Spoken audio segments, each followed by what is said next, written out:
बिल्कुल अन्याय हो रहा है मेवात के साथ, ड्राइवरों के साथ ना, हर चीज़ में मेवात के साथ अन्याय हो रहा है। और ये सरकार की जो नीति है दोगलेपन की, ये किसी भी सूरत में बर्दाश्त नहीं की जाएगी। और जब सरकार कांग्रेस की आएगी तो इन सब चीज़ों पे दोबारा से विचार किया जाएगा। हरियाणा के नूहू जिले में सबसे अधिक हैवी वाहन चलाने वाले ड्राइवर हैं। ये ड्राइवर इन दिनों बेहद परेशान हैं। इनकी परेशानी की वजह है सड़क हादसों के मामलों में किए गए नए बदलाव हैं। संसद में जो कानून पास किए गए हैं उन्हें वापस लेने की मांग अब नूहू जिले की धरती से उठने लगी है। ट्रक चालकों को लेकर कांग्रेस के नेता विधायक सीएलपी उपनेता आफ्ताब अहमद व फिरोजपुर झिरका से कांग्रेस विधायक मामन खान इंजीनियर ने इन नए कानून पर सवालिया निशान लगाते हुए कहा है कि जब संसद में कानून पास होते समय विपक्ष के 56 सांसदों को सस्पेंड कर दिया जाएगा तो फिर इसी तरह के कानून पास होंगे। उन्होंने कहा कि इसी तरह कृषि को लेकर 3 काले कानून सरकार लाई थी, लेकिन बाद में किसानों के विरोध के चलते उन्हें वह माफी मांगते हुए वापस लेने पड़े थे। फिरोजपुर झिरका से कांग्रेस विधायक मामन खान इंजीनियर का कहना है कि बिल्कुल अन्याय हो रहा है ड्राइवरों के साथ। हमारी सरकार सत्ता में आई तो इन कानूनों पर विचार विमर्श किया जाएगा। आपको बता दें कि हरियाणा के नूहू जिले में सबसे ज्यादा प्रदेश में चालक हैं।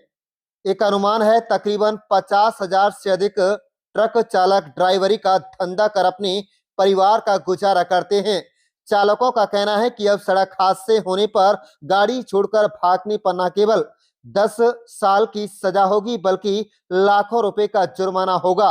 उन्होंने कहा कि चालक हर माह हजारों किलोमीटर गाड़ी चलाता है, ऐसे में कई बार सड़क हादसे हो जाते हैं। इस दौरान हैवी व्हीकल चालक अपनी जान बचाने के लिए घटना स्थल से भाग जाता है। उसे महज 10-15 हजार रुपए महीने वेतन पर काम करना पड़ता है। अगर ड्राइवर इतनी ही अमीर होता तो उसे ट्रक चलाने की क्या जरूरत थी। कुल मिलाकर सरकार द्वारा ट्रैफिक नियमों को लेकर जो नए कानून पास किए गए हैं इसका विरोध होने लगा है। वैसे तो विरोध के सुर में देश के अलग अलग हिस्सों में देखने को मिल रहे हैं, लेकिन हरियाणा के नूहू मेवात में ट्रक चालकों की बड़ी तादाद है। अब ऐसे में इन ट्रक चालकों ने दो टूक कहा है कि अगर केंद्र सरकार ने यह काला कानून वापस नहीं लिया तो उन्हें मजबूरन गाड़ियां छोड़नी पड़ेंगी, क्योंकि इतने सख्त कानून ठीक नहीं है।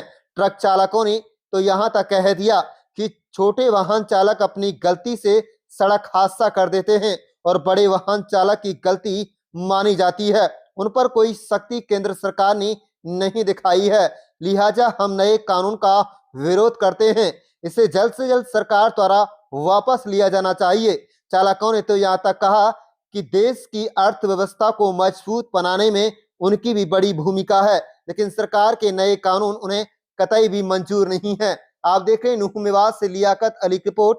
हमारे चैनल को सब्सक्राइब जरूर कर लीजिएगा और रोजाना देखते रहिएगा जिले की तमाम छोटी बड़ी खबरें। जब सांसद को जब बिल पास होते हैं उसमें मौका ही ना दिया जाए, 150-150 सांसदों को, चाहे लोकसभा हो राज्यसभा हो, जब उनको निष्कासन कर दिया जाता है तो कानून कुछ भी लाएं और किसी को भी नुकसान हो, इनको कोई फर्क नहीं पड़ता। ये जनविरोधी नीतियां और जनविरोधी कानून जो है ये लाते रहे, चाहे वो कृषि कानून के रूप में 3 कानून लाए, चाहे अन्य जो आज कानून आप ड्राइवरों के, ये जो भी कानून बिना विचार विमर्श के और बिना लोकसभा राज्यसभा के पटल पे जिसका डिस्कशन के बाद आएगा उसके इसी तरह दुष्परिणाम होंगे और जनता जो है उससे त्रस्त होगी। और इन्हीं मुद्दों को लेके कांग्रेस लड़ेगी और कांग्रेस आज भी लड़ाई लड़ रही है और आगे भी लड़ाई लड़ेगी। ड्राइवर को जो कानून आया 10 साल की सजा, इस पर आपकी क्या प्रतिक्रिया? बिल्कुल सरकार मनमानी कर रही है। जिस तरह से कहा है कि गाड़ी को छोड़ के भाग जाएंगे तो 10 साल 20 साल सजा, नहीं भागेंगे तो 10 साल की सजा।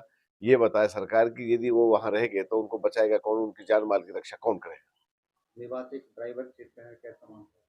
बिल्कुल अन्याय हो रहा है मेवात के साथ, ड्राइवरों के साथ ना, हर चीज में मेवात के साथ अन्याय हो रहा है। और ये सरकार की जो नीति है दोगलेपन की, ये किसी भी सूरत में बर्दाश्त नहीं की जाएगी। और जब सरकार कांग्रेस की आएगी तो इन सब चीजों पे दोबारा से विचार किया जाएगा।